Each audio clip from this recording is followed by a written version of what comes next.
جنین گوبشداری پانیلا ژئوپلیتیکا کوردستان و روشا جنان بون دان دیار کرن گو گلک نقاشین گرنگ دنوا پانیل ده هاتن مشاندن هر وها جنان گوت ددمک ده گو اف پانیل هاتی الدار قسن اف یک هفگرتنا جنان ده دیار کرن جنان گوت دنوا پانیل ده روشا جنان هات نقاش کرن و گرنگی بیاکیتیا آلین کوردی هات کرن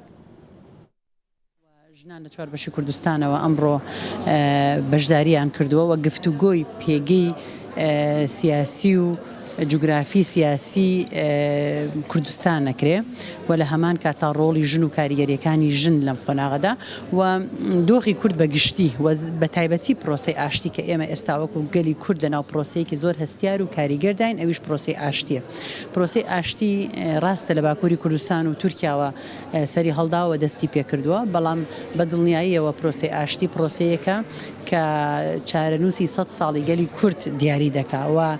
کاریگەری ڕاستەوخۆی لەسەر سێ بەشی دیکەی کوردستان هەیە و لەناو ئەو ئاڵۆزی و گۆڕانکاریانەی کە سیستمی ئیمپریالیزمی جیهانی لە هەوڵی داڕشتنەوە و دیزاینکردنەوەی نوێدایە. ماوەکانی ڕابردوودا شاهێدی دۆخی ڕۆژئاوای کوردستان بووین، بەڵام بینیمان بە پێشەنگایەتی ژنی ئازاد و بە هەنگاوە یەکێتیە نەتەوەییەکان و پاڵپشتیە نەتەوەییەکانی گەلی کورد لە نەک تەنها لە چواربەشی کوردستان بەڵکو لە هەر شوێنێکە کوردێکی لێبێ هەم خۆی و هەم دۆستەکانی بەگەڕ خست بۆ پاڵپشتیکردنی ڕۆژئاوا و باشووری کوردستان و لە چوارچێوەی عێراقدا بۆ کارکردن بۆ عێراقێکی دیموکراتی و تیایدا چەسپاندنی مافەکانی گەلی کورد بە شێوەیەکی باشتر لە ڕابردوش لە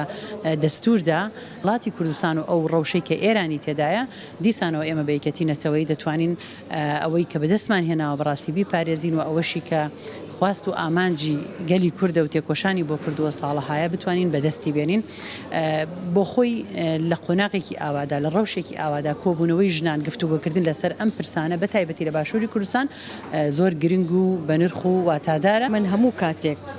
ژن و نەتەوە کە کاتێک ئەم دوو شەیە لێکە درێتەوە دووشەن تاواکەری یەکەن وە گرێدراوی یەکەن لێکدراون لەو ڕوانگەی هەردووکیان پێکەوە ئەتوانن کۆمەڵگەیەکی یەکگرتوو و گەشەکردوو و پێشکەوتوو بە یەکگرتووی بە تۆکمەیی بە کۆدەنگی گشتگیری پرسی ژن بتوانن ناوەندێکی چارەنووساز بن، ناوەندێکی بڕیاردەر بن بۆ ئەو مەسەلە هەنووکەیانەی کە پەیوەستە بە مەسەلەی ژنانەوە پەیوەسترە بە مەسەلەی نەتەوەییەوە. ئەمە کەوتۆتە سەر چی بۆ ئەوی ئەو کاریگەری هەبێ کەوتۆتە سەر ئەوەی